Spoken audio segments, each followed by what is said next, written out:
Kentucky woman, she shines in her own kind of light. She looks at you once in a day, what's wrong is Welcome into another episode of the Dropkick Basement, your favorite pro wrestling history podcast for the middle part, or towards the end part here of March. Mike Madden here, your host, joined by Tommy Schultz. Tom, are you? How you be? Are you with us? I'm with you. I'm here. I'm ready.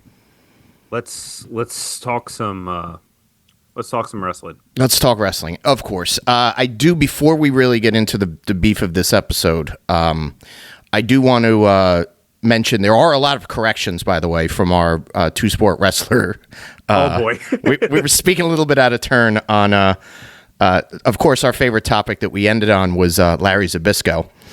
I was absolutely wrong. It was not the miniature golf tournament, the professional miniature golf tournament that he was part of.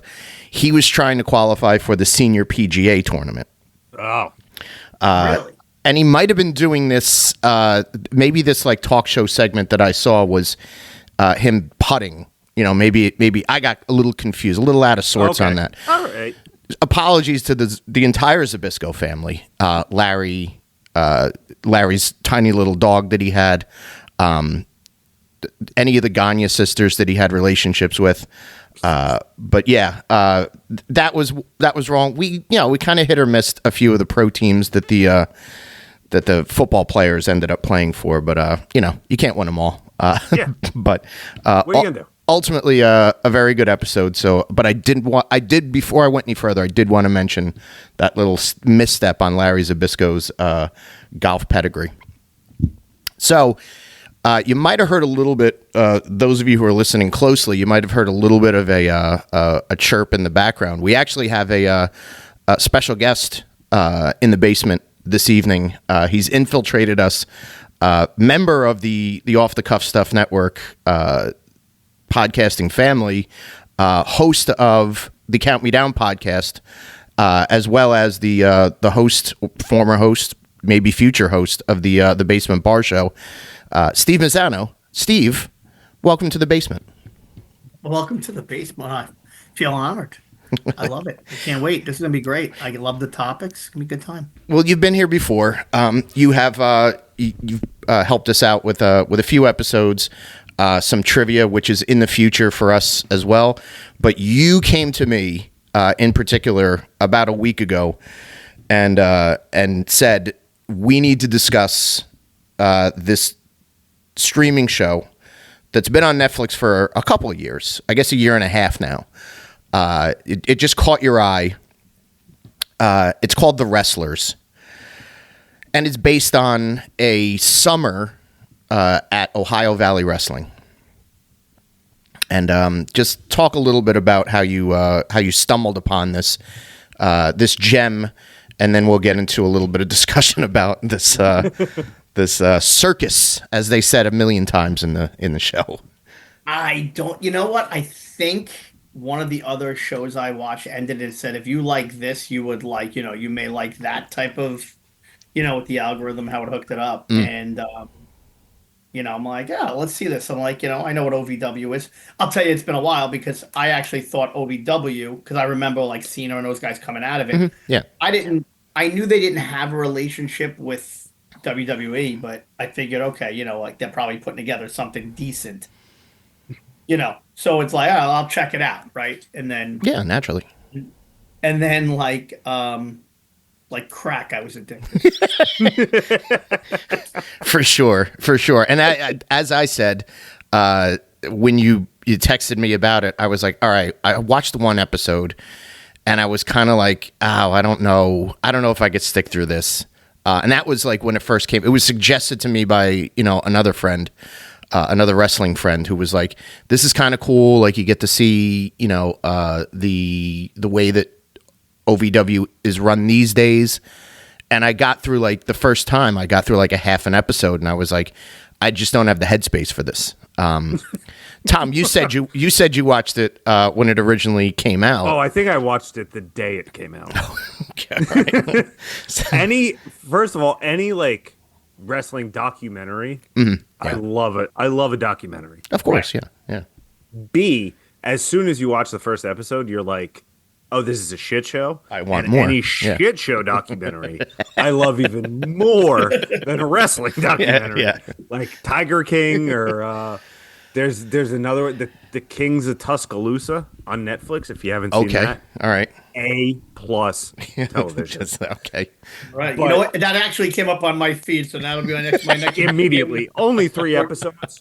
Maybe the best thing I've ever seen. Wow. Okay. But I remember, like, it was like, okay, this is a documentary about OVW, and like the guy that's the like cover, I guess you would say, like what would be like the DVD cover. Yeah. I'm like, that looks like a guy that I saw wrestle in St. Joe's High School when I was 10 years Ooh, old. okay. This is going to be incredible. Little local folklore for you. Wow. This is gonna be incredible. But So, it's yeah. again to just kind of bring everybody up to speed. It's a summer at Ohio Valley Wrestling. Most wrestling fans will have a history with Ohio Valley, and they'll know names of people. But I just wanted to go through like some of the brief history of the people that went through it. Kind of and it's when you really look at and boil it down, it started in 1993.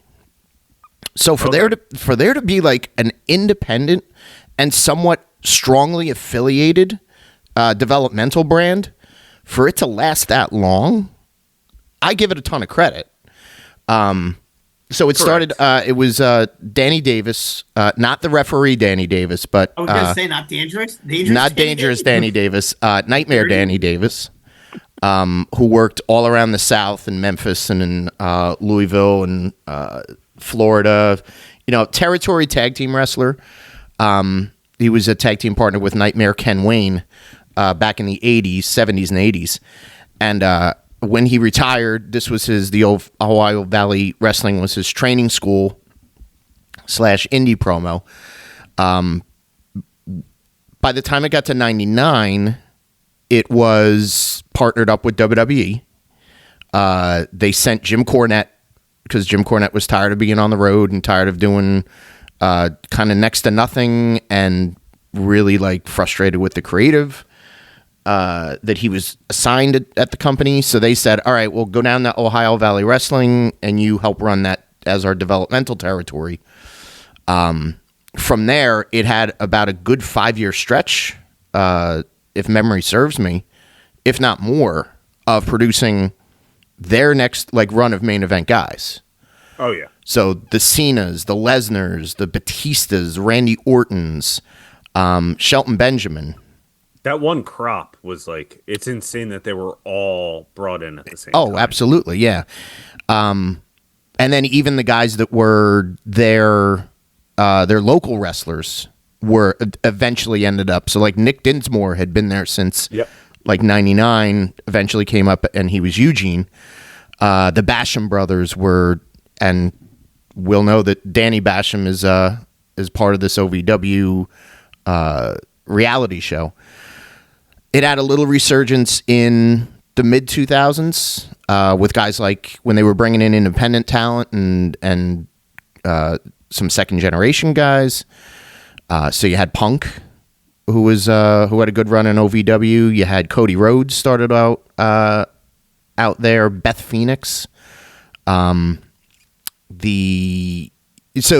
Miz, like, so you had a lot of people that they were very high on that had their times in Ohio Valley Wrestling. Paulie Dangerously, or Paul Heyman, he was their creative force after Cornette like left, and then by the end of the decade they were done with WWE and they moved once there. they cut the strings with once WWE cut the strings with them, did they turn out anybody else? Like, was there anybody?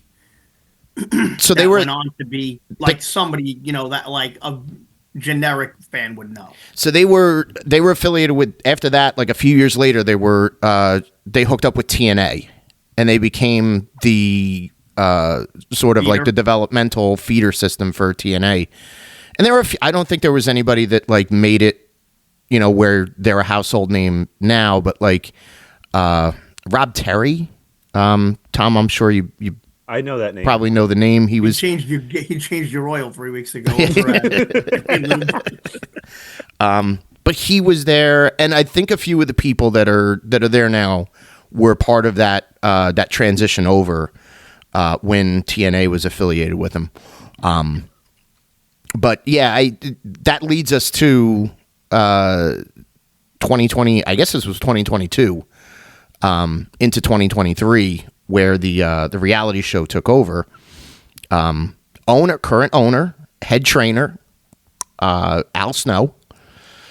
I will say this before we even get into the deep part of the episode and talk about like some of the wackiness. Al Snow at times is the saddest man in pro wrestling through this, because he's so frustrated with the way that things are going. Like he butts heads with another owner. He doesn't like the way that certain talent talks to him, or Steve, we both said this, like he's got very gatekeeper of pro wrestling vibes, for sure. He leads off with that. He's still in the trying to first protect episode. the business. Yeah. Yes. Right. Like, Mike, you said it perfectly. He's like the protector of the realm of like what wrestling is, and nobody else can have an opinion. And you said it from the first episode, and it's so true. It's like, he just sits there like, and it's always, nobody can see me, but he's always like, Yeah, he's got and he's just like, puss on. right. And the thing isn't making a nickel, Exactly. And I think, if I'm not mistaken, the first episode starts off with like, and we have new part-time owners. Yeah, the podcast guy and the mayor, and like, The mayor's such a do-nothing as part of that. Like, Oh, yeah. It makes it seem like, oh, he's really going to be involved, and like, they love, they love OVW and the history of it, and maybe they do, but like the radio host Matt Jones, yes. He's more of the forefront of trying to like run this thing and make it profitable. Yeah, and figure out different ways to market the stupid promotion that you haven't done before. He's trying to explain to people that businesses only stay as businesses if they make profits. Yeah. Yeah, right. Your passion project is, if you don't make any money, it's a hobby. Yeah, exactly. Right, exactly. Like you're trying to run this as a territory. Mm-hmm. That shit died 30 years ago, buddy. Yeah. And I guess that's part of the through line through the whole series, is that you've got these little conflicts that come up where, Matt Jones had been a guy that worked, I think he was, I don't really know his whole story, but he was affiliated with the University of Kentucky. Yes. Was he a basketball player or whatever he did? He's got a what he calls a very successful radio show in the area on one of the local radio stations. Which, good for him, because if those are the people, the people that you see in the crowds of Ohio Valley Wrestling are the ones that can figure out how to turn on their radios and tune a dial in. Those are going to be loyal listeners throughout. I don't see them venturing outside of their houses a whole lot. They don't know how to change the channel. Yeah, right. They got stuck on that one, and they're listening. They're just gonna ride it out. Yeah. Anytime they turn their car on, that's what's up. Well, eventually it's static, right? So he gets involved, and he's very I will give him credit. Like, he was pretty smart to say, hey, there's things that like work and I can promote through the radio station that we should be doing. We shouldn't just be happy to show up every Thursday, do our weekly show, tape a little television show, live or live to tape, and then do what they're calling a pay-per-view, which we'll get into in a little bit, once a month or once every 6 weeks or whatever their cycle is. And he's got good ideas. And of course he's going up against Grouchy Al, who's just like I don't want to do it that way. Like we should have more resources to, get better training facilities and, Yep. I've got to pay the wrestlers and I got to pay the production people. And it's like, yes, we understand that. But like, the idea of like going on a summer tour is really like the thing that Matt Jones pushes as, hey, maybe this can be smart and we can attract people that aren't, because I can promote it from the radio. Maybe we can attract people who aren't watching or attending these shows already and build our audience from there. Well, I think like when Steve said gatekeeper, or whoever said gatekeeper, like that is the ultimate description of Al Snow, because he keeps saying, well, you don't know the wrestling business. Right. Yeah. And he's like, yeah, but I know business. I know how to promote things. I know how to market things. I know how to grow businesses.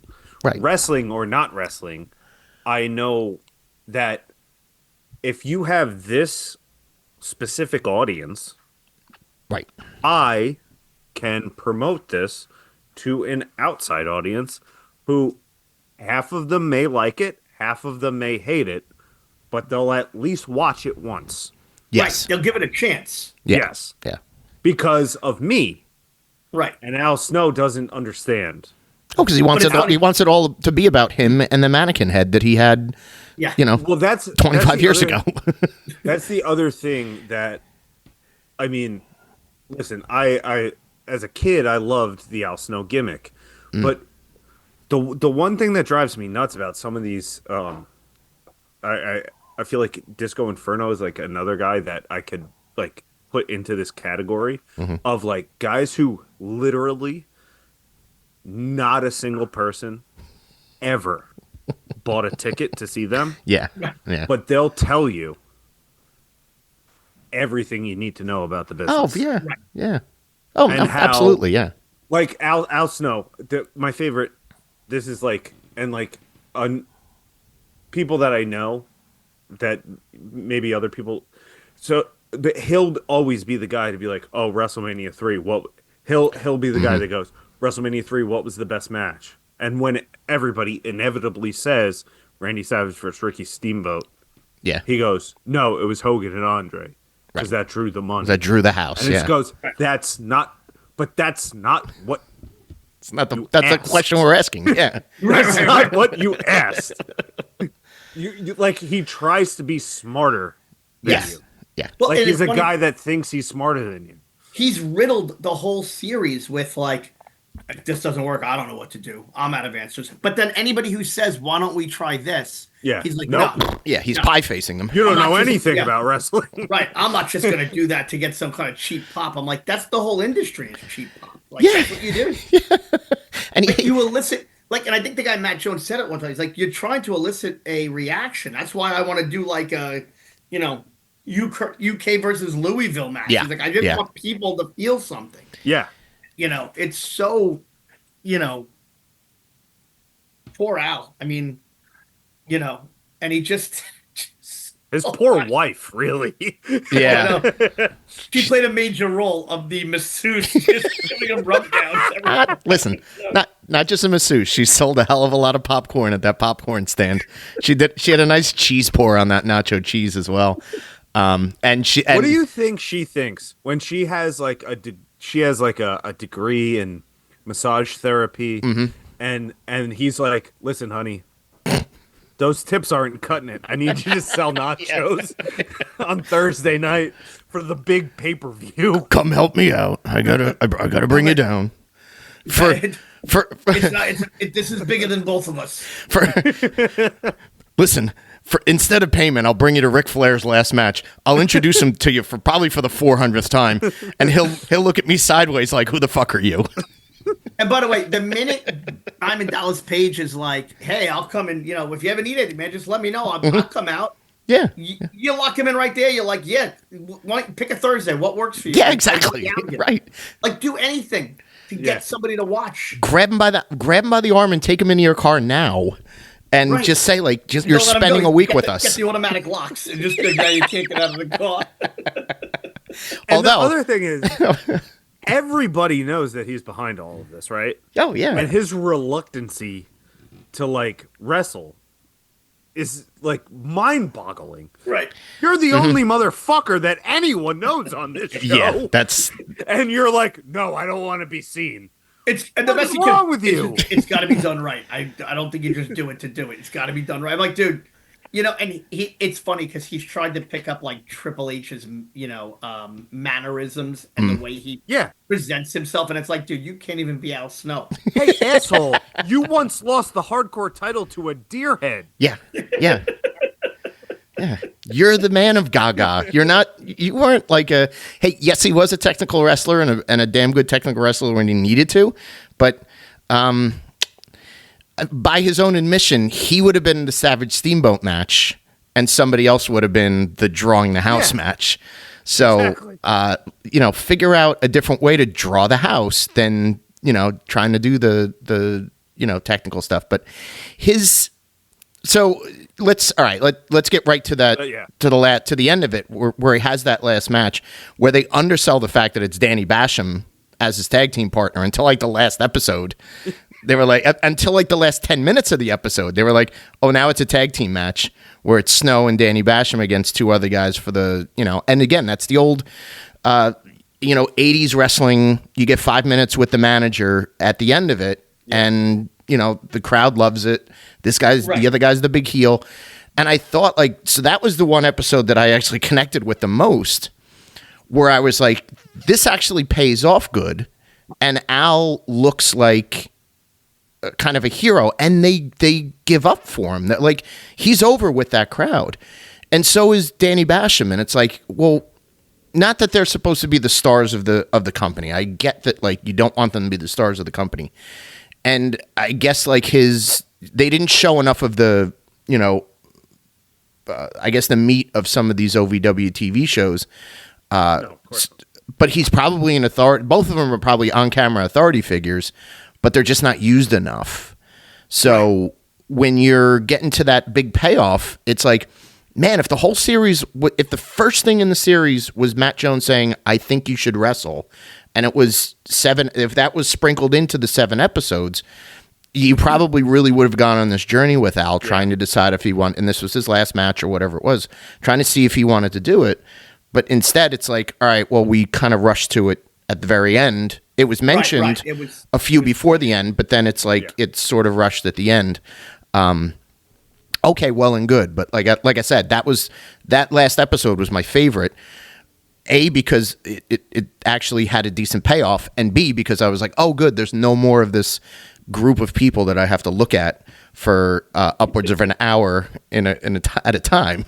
So if you're watching it and you're looking for like, okay, sell me on that it's a good series, right? Mm-hmm. What I would say is that it gives a real interesting look on what it's like to run a small nothing promotion with a bunch of people that are really not reliable. I mean, there's like Shira is reliable, and like, the guy who winds up being on Tulsa King is reliable. Other than that, and the girl, Cash guy, Cash Flow. Yeah, Cash Flow is he's, if you watch Tulsa King, he's on Tulsa King. Is he really? He's on season 2, and he was the runaway star on season 2. Everyone loved him. He's gonna be back like every episode. Good for him. He's making money. Yeah. No shit, that's awesome. Yeah, he's but like, you're dealing with unreliable people, right? Most are who have some kind of a drug issue or prison issue or something. That's independent wrestling in a nutshell. Yeah, and the one guy Shira winds up getting hurt, so they can't even get the payoff for him winning his title. That's why Al's got to get thrown in, and you're just like, like, how do you not have a heart attack by now if you're Al? Like, like you like every week there's some new thing that and you think that you're a head writer when you probably couldn't write a business letter. I mean, but again, like, even it's the payoff is carny shit. Of course it is. Like, yeah. Like Al Snow, we're getting Al Snow coming back in a singles match. Yeah. And then it gets turned into a tag match. It's a tag team match, right? Yeah. Like when Onita came to America in like 2012, and they were like, "You're gonna get Onita versus Matt Tremont." Yeah. Get ready for that death match. Exploding barbed wire match. Yeah. And then it turned into like a 6-man, and there was no exploding barbed wire. Yeah. It's just like, let's just do everything to get anyone in the building, right? And then we're just gonna pivot immediately because we don't want to pay off exactly what we advertised. It's Well, classic. even in the last episode when they're all like waiting to get in, everyone's like, "I got ringside. I got ringside." I'm like, "There's like 28 seats for ringside." I'm like, "There's Yeah, nothing dude. else." And I'm like, "Did you only sell ringside?" Because By the way, if you you're can fit 40 people in the building. if you're in the parking lot, you're on ringside. yeah, I got ringside. Yeah, but you're right. The bait and switch stuff, but the bait and switch stuff is just again. That's I hate to That's like. classic carny bullshit. It's it's low level indie stuff. It's it's carny bullshit. It's Southern to a T. And especially like, hey, we've got this guy that he's the heel commentator. He's the skinny runt. He goes on the radio and badmouths the guys in our promotion. We're gonna he's gonna get his comeuppance. Which again, if it works for that territory, that's where that's why he had such a light at the end of that, because he was like, hey, we did it my way with with that main event, and everybody went nuts for it. And listen, everyone in that building went nuts for it. Well, I mean, yeah. But this is the problem with the promotion as a whole is they act like because the 48 people that were inside that warehouse yeah. fucking went bananas for it. Warehouse. It was a successful pay-per-view. Yeah. But like 13 people bought it on Triller TV. So that takes us back to And 3 guys got run over by the backhoe driver moving the paper in the warehouse. It's so like, what the fuck are we talking about? when they're doing the first pay-per-view at the very beginning. So they give you the primer on who's in the promotion, and by I guess that's the second episode, they're already like, all right, we're building up to this pay-per-view. Which is all well and good. Like it gives us an establishing of like where this company is. So 100%. you learn some of the players. I think the star out of that whole group, although Cash Flow does have his moments, the star out of that group is Haley J, Hollywood Haley J. Yeah. And she gets the most face time because her mother helps Al, Sad Al, run the promotion. Her boyfriend, Darkstorm. Okay, Darkstorm. I really he had some very riveting one-on-one personal time with the cameraman while he's sitting in a Toyota Tercel. Was he not the one that got arrested halfway through this? You bet he was. Yeah.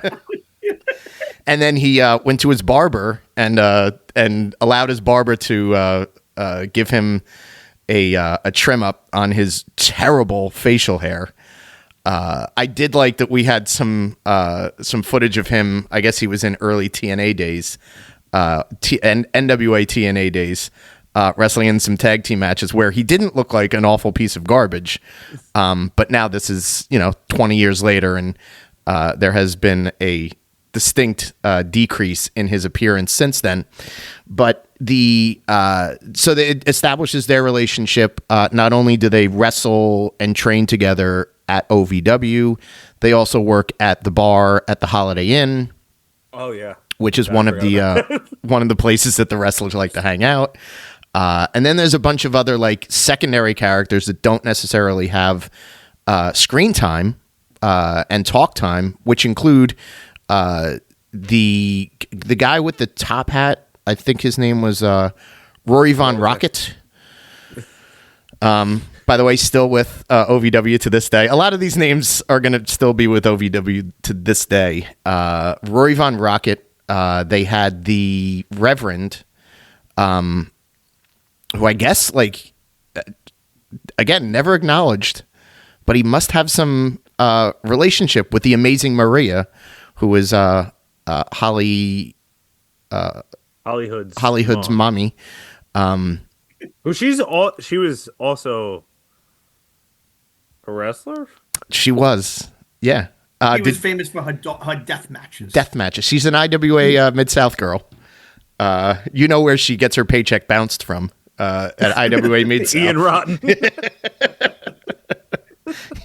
And she wasn't getting paychecks in 2003 when they were hot indie. She was getting paychecks in 2007, 2008. So they could probably clear the high jump pole at the University of Kentucky for the height that they would get. Oh man, when Ian was skipping them all over town. But and then a few others, like, you know, mostly like nameless, faceless people on the indies. Shira was their big champion. But they go into this first pay-per-view. It is Hollywood versus Layla Gray, who now is with AEW, doing valet work for Top Flight. And I guess they're wrestling over the OVW ladies title. Hollywood goes nuts. She's got a mad ball, and she's whipping everybody. And eventually, by the way, it was hilarious. She's just whacking people in the face. Yeah, she actually did a pretty decent job with that. That's the only credit that I will kind of give, like, the establishing of that character. It's like, wow, she really is, like, you know, this like crazy white trash girl that's, like, you know, actually like showing some fire here. Well, by the way, for 3 years of experience, you know, she's like, I'm going to go take over WWE. I'm going to go take. Yeah. I'm like, you know, why don't you learn the craft just a little bit more? Well, and you know, the other issue with her is the second that she opens her mouth, she is just riddled with it's 4-letter word. I mean, and again, like I'm not stopping at 2 issues. I'm not the language. The other issue I'm not the language police, but this is a girl who just does not have any charm or class or poise, and she's like, all right, she's on a reality show. Out in the back. I know it's the whole time. The whole, you know, if you have sort of this this image of a kind of hood rat white girl who is just going to run her mouth and talk about how she should be, you know, going places with her wrestling career. And if it's got a Southern accent, you've nailed it. And that's exactly how she comes across, is that a little bit delusional, a little bit probably. Well, that's who she is. Yeah. Probably right. Fed in. The thing is, she's the definition of living the gimmick. Mm-hmm. Yes. You know what I mean? Like, she is what WWE tried to portray Nydia as when she was Jamie Noble's. Of course. Yeah. Like, right. Manager. She is just trailer park trash. Straight out of trailer park. Yeah. And that's, again, we're not judging her as a human being over that. There's a lot of other things to judge her over when it comes to her as a human being.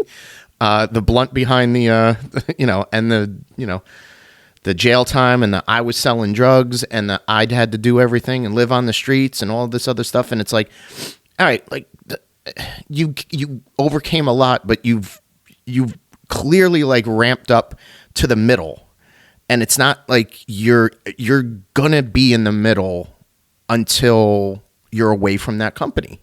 Yeah. Does it take a genius though to be like, you know, who would hire you at a big company when they can't rely when they see this? Yeah, right. Like when you sound like this, when you portray yourself this way, when you smoke every 2 seconds, and you make every excuse of why you smoke, and you know, well, it's like what? Because then she started to get looks, right, in the show, but then once the show comes out, those same people are going to see it and be like, "Oh wait, I wouldn't distance ourselves from this woman. I wouldn't work with her. A lunatic." Yeah, right. But she's the star of the show. As far as the wrestling end of it, again, she's okay in the ring. It's not like, I hate to say it, character work. She's character work. She's you know, like a low level Liv Morgan, Alexa Bliss type, where you know, you see she's got a little bit of a fire when it comes to brawling.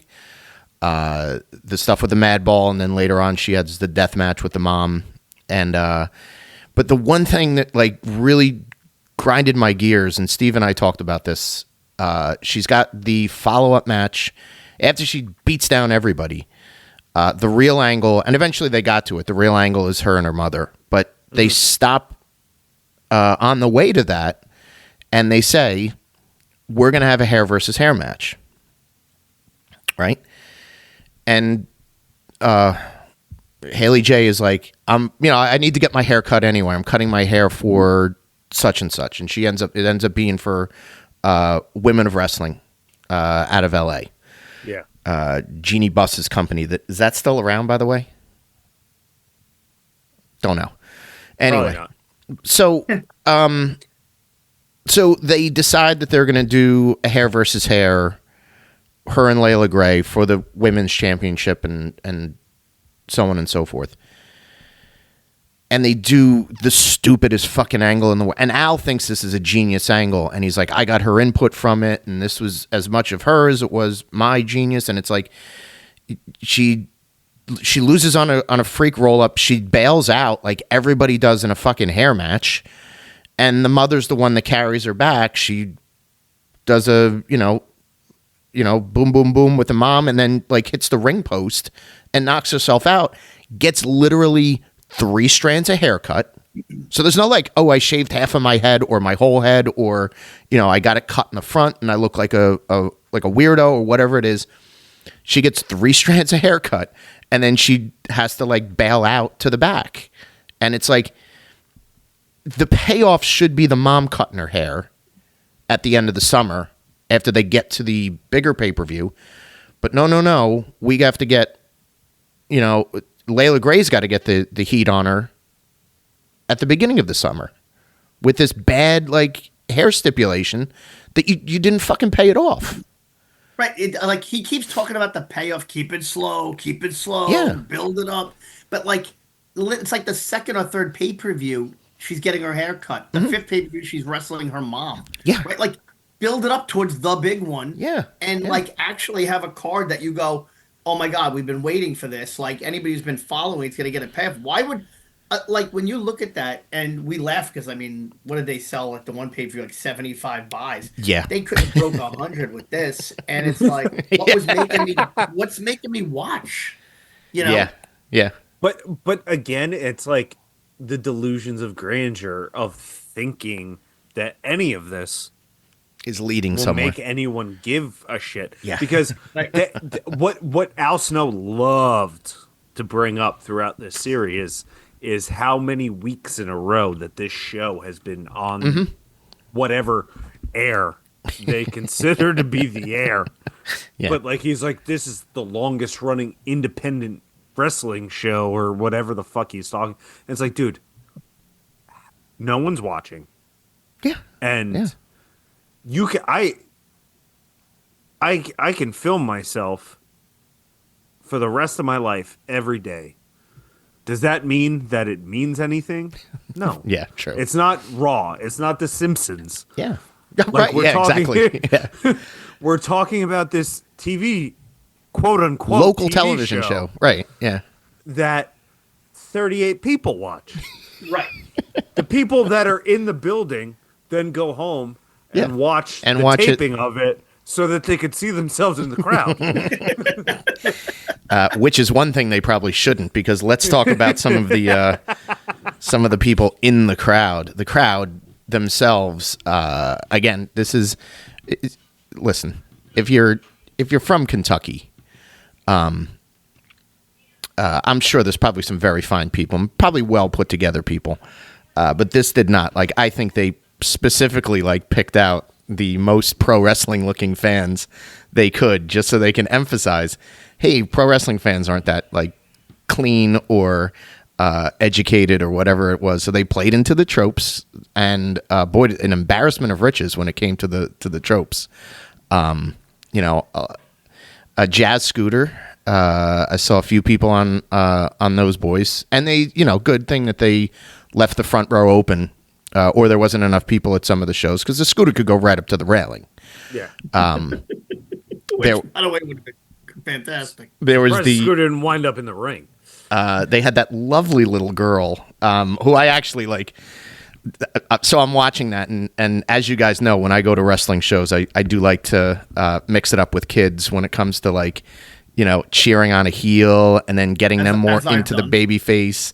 And it's my favorite pastime. And if I ever had a chance, maybe this should be on my sports bucket list, is to go to Ohio, go to Davis Arena and sit anywhere in the facility of this little girl. I don't remember her name anymore. I can't remember her name, but she was amazing. She was unbelievable. Because by the way, she was faster like without a mic. Yeah, I know. Dummies they have on the mic. Yeah, she's gonna work for them in about 10 years. She'll be she'll probably be the next Hollywood Haley J. Just stay away from all the meth, but the further away. I mean, I'm sure there's some in her house already. 36-year-old boyfriend. But the the quips that the kid had, I was like, all right, she very much is like a cheering on the baby face type, and she was like giving the business to the two workers that were like walking through the parking lot. I was like, props to this girl. She's pretty funny. So yeah, a little The serpent that was with her as a parent was Serpent. yes, a sunken face woman. I paused it 4 times because I kept laughing. I was like, that can't be her face. Like, and it was sort of like, well, where does it end and why is it here? But yeah, in general, the crowd itself didn't do any favors for pro wrestling fans that are trying to kind of cut that stigma. But they love their OVW. They were making signs for Shira. They were making signs for James Storm when he did a one-off appearance. So they certainly, like, again, if they're fans of the show, like, God bless them. And hopefully, they get as much enjoyment as is possible. But they aren't you're spending. not going to get as much enjoyment as Shira did waxing down his 2011 Honda. And he was all over in the car. He's like, this is like my baby. Oh, there's a hole in the back that I could put stuff in. Great. And he's like, somebody broke this. I wish I knew who did it. I'm thinking to myself, it must have been an accident, dude, because you would have killed the guy. And at least he's not on drugs. Poor guy, he's got to give up his title, which they're like, it made it like big, like giving up his kid. I know. He and then he can't get it back because he's got a dislocated shoulder. I'm like, this wreck, like. But he's also. And then they just keep showing him praying and. Like, he's a good character. He's a good character for the show. I feel bad for. Yes, he's stuck in a crappy OVW. By the way, you know who that champion is now? No.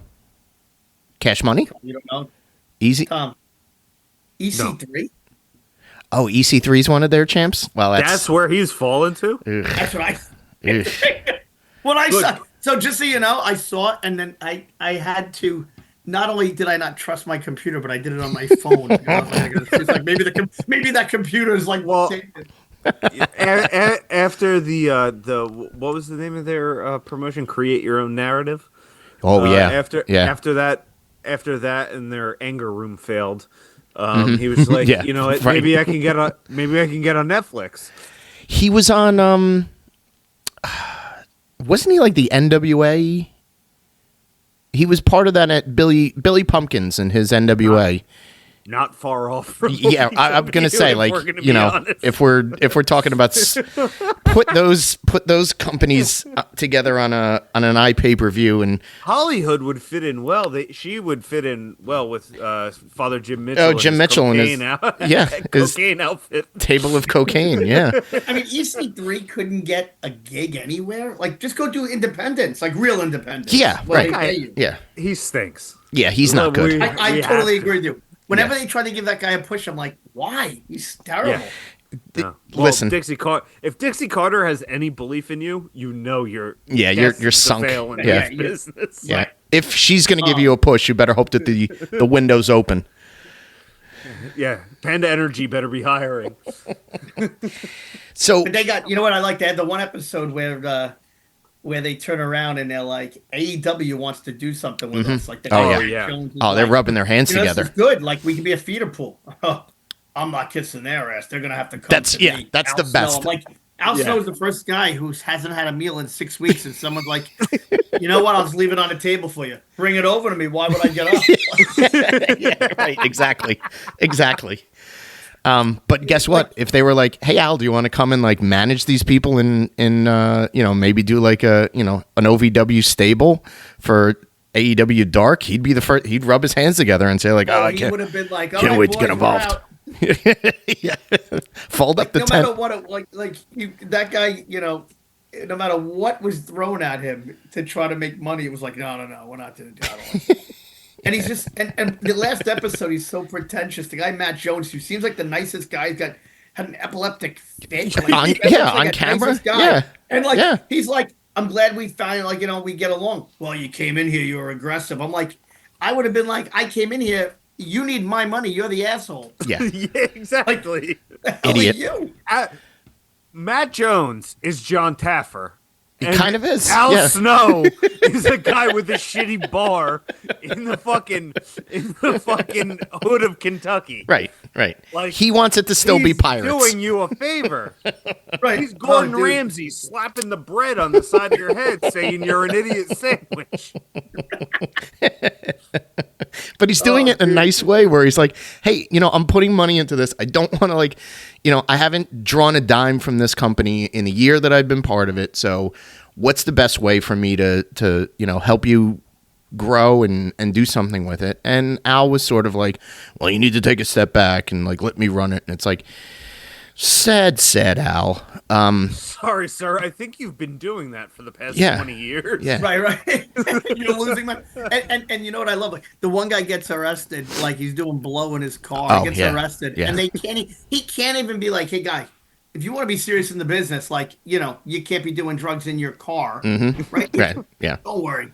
It'll be okay. It'll be okay. No, really, Al? Will it be okay? It hasn't been okay yet. First of all, he's taken that stance because this guy's a warm body in his company, and he needs them to fill out a card with. But also, it's kind of like it's obviously a reality show, and so they have to sort of be sympathetic to that. But yeah, I mean, he doesn't want to come across as an asshole. But B, he's the only other guy that'll take $25 to be on television. Yeah, of course. Yeah, right. So, if you're listening to us, we highly recommend this show. Oh, I thought you were talking directly to Al Snow. No. Well, no. Listen, if Al, if you're listening to us, thanks for the listen. By the way, can you get the 70? Can you get the 75 people who bought your last pay-per-view to listen? Send them over. Send them over. Matt Jones, if you need anybody to talk wrestling on your show, feel free to give us a call. But anyway, it's well worth at least watching a few of these episodes. If you can't get through 7, you can't get through 7. But it's well worth it. There's so much like indie wrestling like nuggets that you can pull out of this. And I think any wrestling fan would like get a chuckle out of it and understand where our laughs are coming from. When we're describing this, it's not a debacle, but it's definitely a reality show train wreck that we have all been blessed to see now. And by the way, the one poor guy, the guy who's like the announcer, promoter, like whatever he's doing. Yeah. He's getting threatened to get fired because his salary's too much. This guy's the only guy working. Yeah, which I right. still don't understand how he shows up at the golf course, then calls his kid, and he's like, yeah, I didn't get to see him. I'm like, you're at a golf course. You bring the kid to the golf course. Yeah, how easy would it be? Like, that kid would probably love sitting around with wrestlers all day and goofing around and like taking golf shots. And by the way, it was a county course. It wasn't like they were playing Augusta. Like, you can't bring him in. It's a county course. It looked like it was Cruz Farms. It was an open backyard. Just had less trees, but it's still kind of like, he's one of the guys you root for at the end of it, where you're like, man, he seems like a very nice guy, and he seems like he really wanted to help out and be part of the show and be just, again, whatever input he could have, he was working hard to do it, and he never got the praise of the, when he finally gets like a pat on the back, here and there, he loses his mind, and he's like, oh, they appreciate me, and it's like, yeah. Right. Come on, By guy. the way, your Like, last 3 checks have bounced. Yeah. And you're living with you're living in your mom's basement right now. So best of luck. I feel like they agreed to do the show thinking that this was going to be like the next Netflix series. Like I think the so. Next Yeah. Netflix documentary, and they were going to do multiple seasons of it. And then Al Snow saw what he looked like in the first season.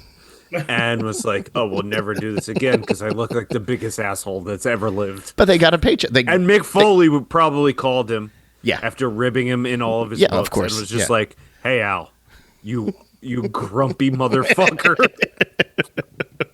Never let anyone film you again. Yeah. Either cheer up or bow out. The minute they had the chance to do this, whatever that guy Matt Jones was like, "Let's do it. Can we make some money?" Like they have to be Yeah. paying Yeah. us something. They Oh, want 100%. Oh, and I'm sure they made money off of this. There's no doubt in my mind that like there's some sort of a 100%. payout. They did. Yeah. Like him and maybe no, he probably made money off of it. That's I don't know if Al Snow would have. I mean, of course, everyone's going to get paid somewhat, but I think like whoever was owning the company at the point is probably making the majority of the money that they're making off this. Everyone just thought it was going to be good exposure. Yeah. And it was not. It was exposure. Yeah. I don't know if it was good or not. Right. It might be time Well, to here's pull. the thing, right? Because I went up, I went and looked at some of the updates, and I'm sure you guys know Yeah. where some of these wrestlers are. But the breakout star is not under contract with anybody because, No. like Tommy said, like people saw her and went, "There's no way we can give this girl a No, contract." she doesn't You know seem what I mean? reliable. Her mother was under contract with Women of Wrestling, if that's still a thing. But Yeah, well, maybe that's a follow-up episode. We have to find Women of Wrestling. I think it was on at like 3 a.m. on CBS a year ago, but there was shows that were taped like Tessa Blanchard was still like before she was a racist, and there was a whole bunch of girls who now are on AEW that were part of it. So Well, that's where like Layla Layla Gray? Gray is like, she's kind of the only person that did anything out of this, and it Yeah. kind of had nothing to do with the documentary whatsoever. Right, because she wasn't that featured. So yeah, she was probably being looked at by somebody else even before this started. I'm sure she did a few AEW darks. She was part of Jade Cargill's group, right? Yeah, she was. Yeah. Yeah, exactly. Yeah. And Okay. I think like the baddies. Yeah, yeah, yeah. They looked at her, and she has a look. She has some talent, and they were like, okay, we can do something with her. And they took that as, AEW wants to work. Wants with our us. people. And it's like, no, they want this one singular person. Yeah, yeah. And then you're never going to hear from them again.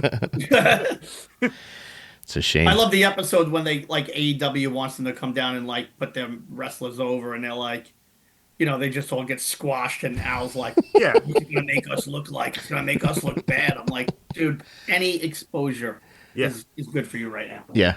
Yeah, Cash Flow's belly kind of makes him look bad. The fact that like half the roster that you have doesn't look like they go inside of a gym, let alone pick up a weight, I think that kind of makes you look bad too. Just to pivot real fast before we close out the episode, just another programming note that starting, I guess it's next week, the 25th of March, which is actually the day after this comes out, Dark Side of the Ring starts back up. Oh. So you got it's the 6th season. Even by my own admission, it's starting to get thin. But I just want to run down the people and the events that they're going to be covering, and just get like a little bit of feedback from you guys on I hope you don't say Al Snow. each of them. No, there's no Al Snow episodes yet. No, that'll be season Or 10. as you like to call him, Sad Al Snow. Sad Al Snow. Yeah. That'll be OVW season 10, the documentary on Netflix. So Just some. Jim Cornette saying, "How did you do this to the promotion that I created?" Well, goddamn, it was Danny Davis and I were running a great promotion. But some of the subjects, it's 10 episodes. They're doing Mick Foley's Hell in a Cell, which is the one versus The Undertaker from, what was that, King of the Ring 98? Yep. I don't see how that could be a Dark Side of the Ring. It's covered to death. A, covered to death, and B, that is not the only thing that has made Mick Foley. No.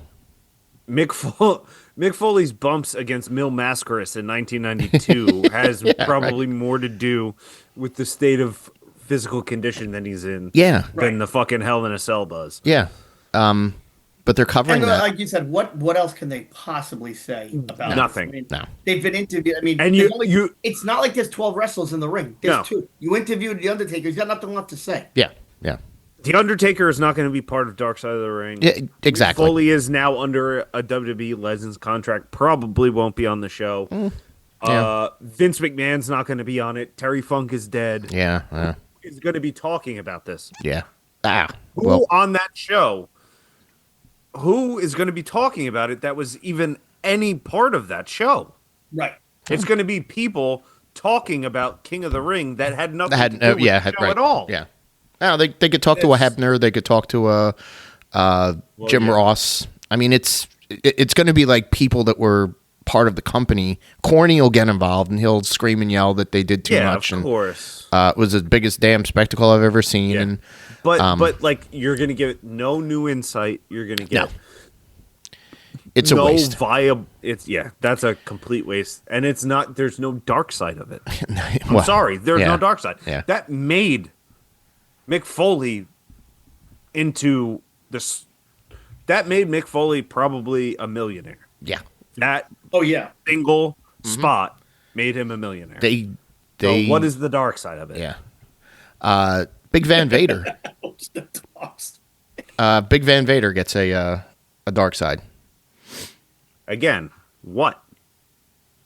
That fight he had in Kuwait when he choked the Kuwait guy who said wrestling was fake. I think Leon was a bit of a troublemaker, like not an asshole, like a drug guy or anything like that. But I think he was difficult to deal with backstage, and he got his eye knocked out by Stan Hansen in Japan in the ring. There's still like the often heard story of the shower fight where Paul Orndorff beat him up in the shower in WCW. But Leon's dead, so you're gonna get Leon's dead. You're family. You're gonna have his kids talking about. It'll be similar to like the Ole Anderson, like the black. What was that Black Saturday? The Black Saturday. I think it'll probably where be they more like make him a sympathetic figure that wasn't really sympathetic. But again, like the show started based around like the Owen Hart death, the Von Erichs, like actual fucked up shit. Like now we're really reaching. Well, all right. Let me. I think it starts to ramp up from here. Tony Atlas will get his own episode. Just like an hour of women standing on his face. There's going to be a lot of that. But he was homeless for a while. He had his own drug addictions, and he had his own he was bankrupt, and then he came back. And is that in the midst of wrestling or prior? Oh no, in the midst. Yeah. Okay. Yeah, because he was a big star in Georgia in the early '80s, and he basically he fried himself out. Trying to live the lifestyle, not like Junkyard Dog, but I think kind of a similar star of all these territories, and really hit the skids. The territory stuff, kind of you can go with because a lot of those guys got fucked over. Yeah, especially of course. I was just gonna say, but when you're talking about Vader and Mick Foley, like two guys who are revered as like the best, some of the best at what they did. And they had like some minor health issues that probably stemmed from wrestling, but didn't lead to anything major. Ultimately, they're revered. Like Mick Foley is still making money from WWE. Is like on national television on their like Storage Wars show or whatever the fuck they do. I don't think you can call anything he does a dark side. No, he's the happiest man. Fell on his neck all that time. Ludwig Borga is also getting his own episode. Now that is good. That guy's a legitimate Nazi. Yeah, he's a legitimate Nazi. Tons of drug stuff, tons of arrests. And kind of a shoot fight guy. Got into MMA after a wrestling career. So I'm sure there's some wild stories. He's also committed suicide. He's dead. I didn't know. Or alleged. Yeah, it's alleged suicide. I don't know if it was ever it was ruled a suicide, but he had so many enemies that I'm sure there's going to be the old Dino Bravo. Was this really? Yeah, exactly. Yeah. That leads me down to Dino Bravo. Like, that was a fucking crazy episode. That's a good one. I like that. Okay. All right. Here's another one. Billy Jack Haynes. That's another one I like. That's a good one. Because I feel like that's a lesser known story. So I think he's in prison right now for killing a girlfriend or a wife. Yeah. Allegedly killed somebody. And again, he's a guy that's whacked out of his mind on drugs. But he alleged that he was like a hitman for like the Oregon government. Yeah. In the late 80s. If he's involved with telling parts of the story, buckle up, because he's a conspiracy theory guy. Oh, it's going to be like a Marty Jannetty episode. Yeah, Marty Jannetty's out of his mind. Oh, well, if you think Marty Jannetty's out of his mind, Billy Jack Haynes is he's his tag team partner. I'll definitely watch that one. in the sillies for sure. Hot Stuff Eddie Gilbert will get his own Dark Side of the Ring, and see, this is every season they throw somebody from the territories that I just want to hear more about, and I know a lot about Eddie Gilbert and Eddie Gilbert's short career. He died when he was 32 years old. Yeah. I think this is going to be more of like a Bam Bam episode, or like like one of those episodes where it's like, or John Tenta or something, where it's like a guy that was awesome, great at what they did, and they just died too early. Yeah, of course. And it's of their own doing. They were into some sort of drugs or whatever, but like it's not really like, aside from the fact that they were doing drugs. Well, Eddie Gilbert was he was the booker in a whole bunch of places, and he quit every company that he worked for, and then immediately got a job somewhere else. He was married to Missy Hyatt. He was married to Medusa. And I think both of them can participate. Medusa probably has WWF stuff, but she can still participate. So I think you're going to get some like filmed, some salacious stories in there too. Yeah, that's a fascinating one. Plus, Cornette's probably going to cry on that one. Of course. It would be.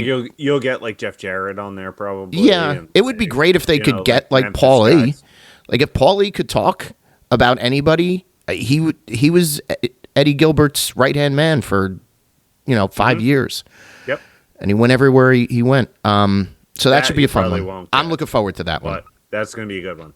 Superstar Billy Graham. He gets one.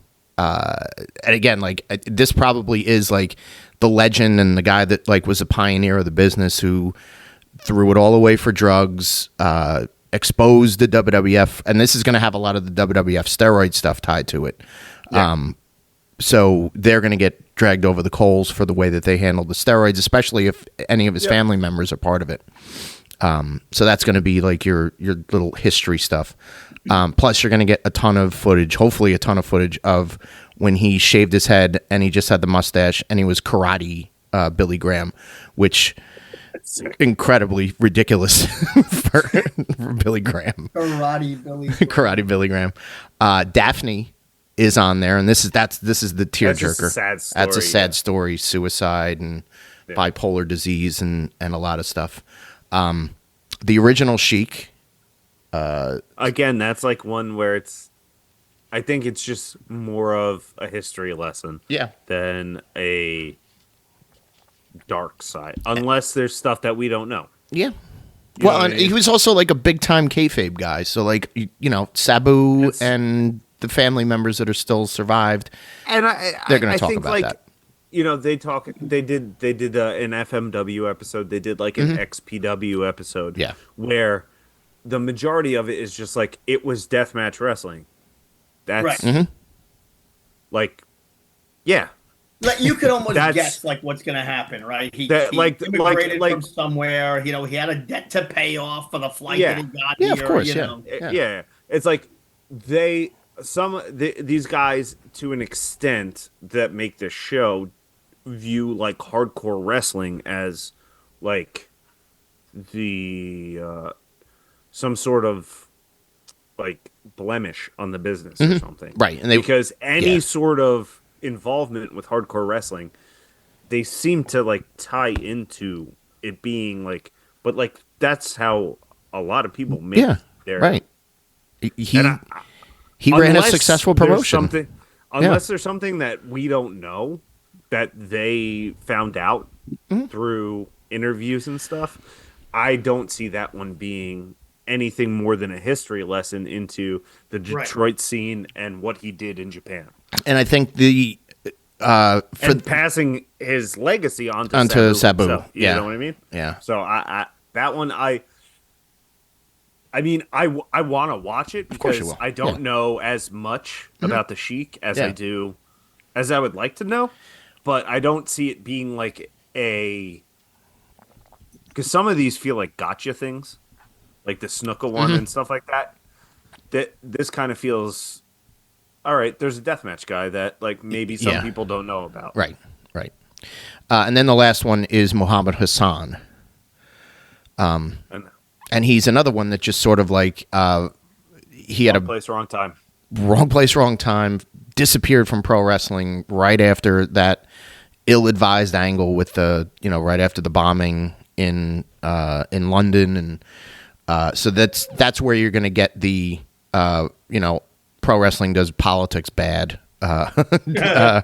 backlash, and and you're going to have a lot of like again this probably lends to like people that work for WWE at the time, probably leaning in like on talking Jimmy about Corderas like, this was like this was really this was taboo and we shouldn't have done that with him, but you were making a ton of money and the guy was poised to be a champion at some point because it was a hot angle and it just but also isn't like the story with that was it was filmed it was on SmackDown, so it was taped on a Tuesday and like this happened on a Wednesday and then they still aired it. They still by aired Friday. It on Thursday or Friday, and then like that was the issue. Yep. And he just happened to be, you're involved in it, so now you're like, oh, we can't use this guy. And they squashed them at the next pay-per-view, which was like 2 weeks later or something like that. And it was like, all right, well, you're done with wrestling. And so I'm sure there's going to be a lot of like, well, I tried to do this, I tried to do that, I could never get back into it. And so again, it's a it's always an interesting show. And it'll be hit and miss. It's no OVW, but I think like the last few seasons have been kind of similar to yeah. Like last season there were a few good ones and there are a few bad ones because it's just if they do want to also they can talk reaching. about the attempted murder of the wrestling business. Well, also like, don't you want to like a real sit down interview with Dark Storm? And his barber about how they get the lines in his beard to look as terrible as possible, or maybe Al can like we have a sit down interview where like Mr. Pectacular talks about Al Snow and his contribution to the business. Like, God bless you, OVW. But no, this is a fun look at the at the TV show The Wrestlers on Netflix, available. Must watch. Go check it out. Any fan of wrestling will be able to, and any fan of ours that realize how much ridiculousness we mine from this show will say, "All right, I'm checking this out. These guys had a good recommendation for it." So. So excellent stuff, Steve. Thank you for joining us, and thank you for being the inspiration for this episode. You really nailed it. You took it. You hit it out of the park. Well, that's about the best I could have done. That was the gift that keeps on giving. They did the work, not us. and as a reward, you will get to in the next episode. You'll get to drive our brains crazy with your annual visit to riddle us with pro wrestling trivia. How's that sound? Loving it. Let's do it. All right. So for Steve, our special guest, for Tom, this is Mike. We will see you guys at the matches, and maybe those matches will be in Kentucky. Maybe you could use. She gets to own